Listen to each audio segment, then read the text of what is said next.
Sou Dom Pedro Luiz Stringini, sou bispo diocesano de Mogi das Cruzes, tenho 68 anos, 20 anos de bispo, 41 anos de padre e sou natural de Laranjal Paulista. Então, com 10 para 11 anos, eu fui para o seminário.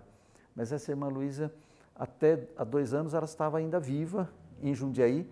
Ela nos preparou para o exame de admissão lá no seminário. Então, ela já começou a nos ensinar, a mim e mais 2, 3 que acho que fomos em 4 para o seminário, fomos fazer o exame de admissão e tinha já que saber alguma coisa de latim. Então, 2 noites dormindo fora para chegar no dia seguinte em Sorocaba. Eu sei que para sair lá do sítio, para me despedir da minha mãe, de uma tia que estava lá, eu já chorei. Uma criança de 10 para 11 anos, já chorei, porque quando o meu pai me entregou lá para o Dom Mútilo e eu me despedi dele para ele sair, para ir embora, eu chorei de novo. Aí o monsenhor consolou, falou, não, Anselmo, pode ir tranquilo, ele chora um pouco agora, mas ele vai gostar, não sei o quê. E de fato, claro, e gostava sim, eu gostava do seminário, imagina. Eu sempre participei da igreja, claro. E aí quando vim para São Paulo, também, das primeiras coisas que fui procurar, fui para São Paulo com 18 anos para trabalhar, de fato trabalhei, estudei.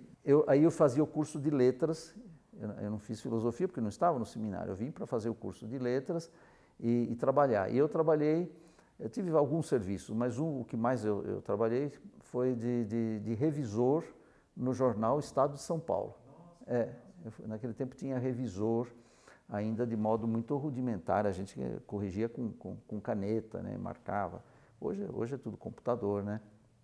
Mas então eu trabalhei, estudei, e fui fazer faculdade de letras, uma faculdade laica, mas na faculdade dos jesuítas, que hoje não existe mais, a chamada FASP, Faculdades Anchieta, São Paulo, na Avenida Paulista, onde é hoje o Colégio São Luís, onde sempre foi o Colégio São Luís, mas naquele tempo tinha também esta faculdade.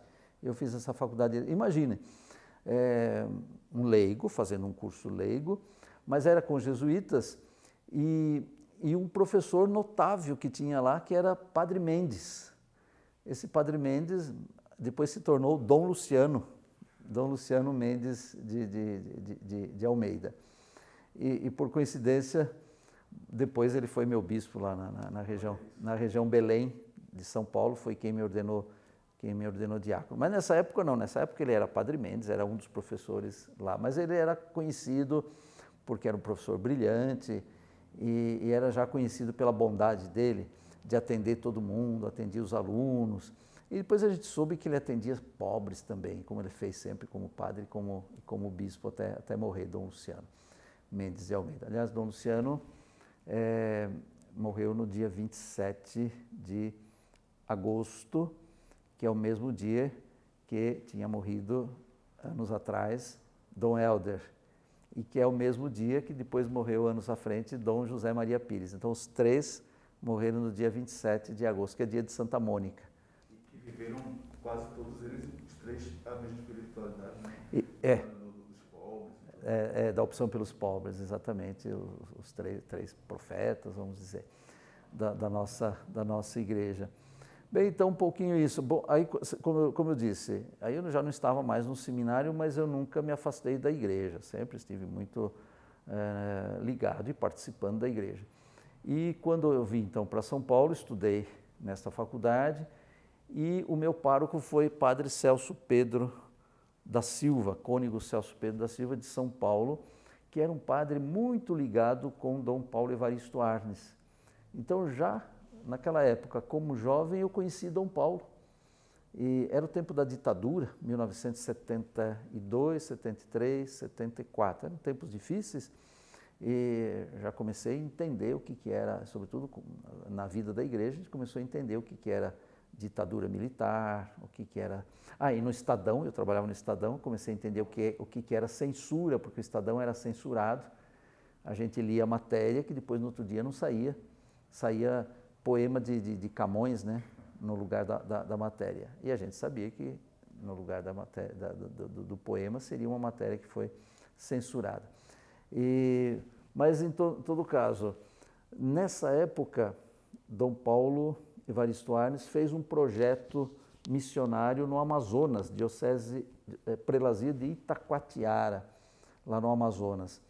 E mandou padres, e entre os primeiros padres foi este meu pároco, o padre Celso Pedro. E o padre Celso falou, o Dom Paulo vai mandar agora padres e o ano que vem vai mandar leigo. E quando ele falou vai mandar leigo, eu falei, eu vou. E de fato fui. Teve toda uma preparação para os leigos também, outros leigos foram na época que eu fui também. Então, em 1973, Dom Paulo Evaristo foi lá conhecer essa prelazia de Itacoatiara, junto com o padre Celso. Em 1974, mandou os padres, entre eles o padre Celso, e em 1975 mandou um grupinho de leigos e eu fui nesse grupo. Fiquei 2 anos no Amazonas como missionário. E como foi essa experiência lá? Foi uma experiência muito marcante também para a minha vida. Tenho muito presente aquilo, conhecer uma realidade tão diferente. Imagine, do sul para o norte, a Amazônia, o Amazonas, precisamente, o rio Amazonas, né? Itacoatiara, na beira do rio Amazonas. Naquele tempo, de Manaus para Itacoatiara já tinha estrada, mas era uma estrada de terra, eram 6 horas de ônibus, porque era uma estrada de terra, e tinha 2 interrupções de rio, que tinha que passar por balsa. E depois de Itacoatiara para Urucará, a cidadezinha onde eu morei, aí não tinha estrada. Hoje eu sei que tem até uma parte, mas não tinha estrada, então a gente ia pelo barco. Acho que eram 7, 8 horas descendo o rio, e subindo o rio era 10, 11 horas para voltar. Então eu morei lá nesse lugar. Lá em Urucará, além do padre Celso, eu encontrei missionários italianos, padre Augusto, e voluntários, um casal, por exemplo, Jorge e Miriam, da Arquidiocese de Milão, com quem tenho contato até hoje. O Jorge, voltando depois de muitos anos, voltando para a Itália, hoje Jorge é diácono permanente na Arquidiocese de Milão. Então eu tive um trabalho muito ligado com esses italianos que fizeram lá uma escola agrícola. Tem até hoje, tudo muito modificada, mas eu sei que tem até hoje. Eu fui o primeiro professor dessa escola agrícola, que ensinava jovens, moços e moças, 15 dias para os moços, 15 dias para as moças, a escrever e a ler, a alfabetização desses jovens que aprendiam a escolaridade comigo, vamos dizer, e aprendiam técnicas agrícolas com a escola agrícola. Então foi uma experiência interessante também, essa esses 2 anos do Amazonas. Voltando do Amazonas, o padre Celso voltou 1 ano antes. Depois de 1 ano ele voltou, ele já tinha ficado 1, então ele completou os 2 anos, ele voltou, e eu fiquei naquele ano e mais 74, 75, ou melhor, 75, 76 eu fiquei, e quando eu voltei no comecinho de 77, ele me convidou para morar na casa dele, no Tatuapé, com um grupo de seminaristas de teologia. Em São Paulo estava começando uma experiência que durou anos, acho que talvez até 1 década, 2 décadas, mas que agora não tem mais, que é seminário descentralizado, casas de formação. E o Celso me convidou, porque eu já falava, também eu dei aula de religião no ginásio, lá no colégio, né, lá na escola estadual lá de Urucará, eu dei aula de religião também, era missionário, leigo, e ao dar aula de religião eu fiquei com vontade de estudar teologia. Certamente queria ser padre, mas não tinha clareza. Então, quando o Celso falou, vem morar comigo, que eu vou receber mais um grupinho de estudantes de teologia, seminaristas, eu falei, não, mas eu não estou pensando em ser seminarista, eu quero estudar teologia. Ele falou, não, mas dá na mesma, você estuda e depois vê. Você estuda e vê o que você quer. Aí, claro, eu fui estudando e morando e, claro, fui também me descobrindo como seminarista e como vocacionado e querendo ser padre, sim.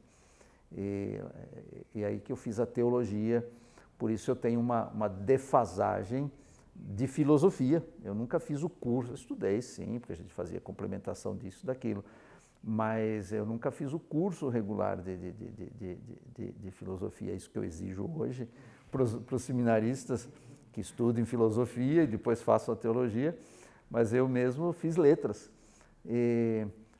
Era um tempo de mais experiência, de mais experimentação.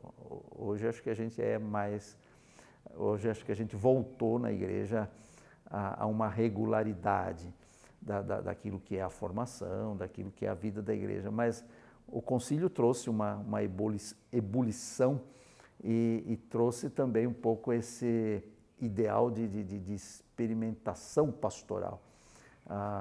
O próprio Dom Paulo dizia que os setores, aquilo que são as foranias nas dioceses, nós aqui chamamos de região, em São Paulo se chama de setor, mas o direito canônico chama de forania. E Dom Paulo sempre dizia que era um laboratório pastoral, ou seja, os padres de um setor têm que ser criativos, um setor pode ser diferente do outro. Então essa criatividade pastoral gerava também uma criatividade na formação presbiteral, de modo que eu não tive essa experiência de 10 anos de seminário, né?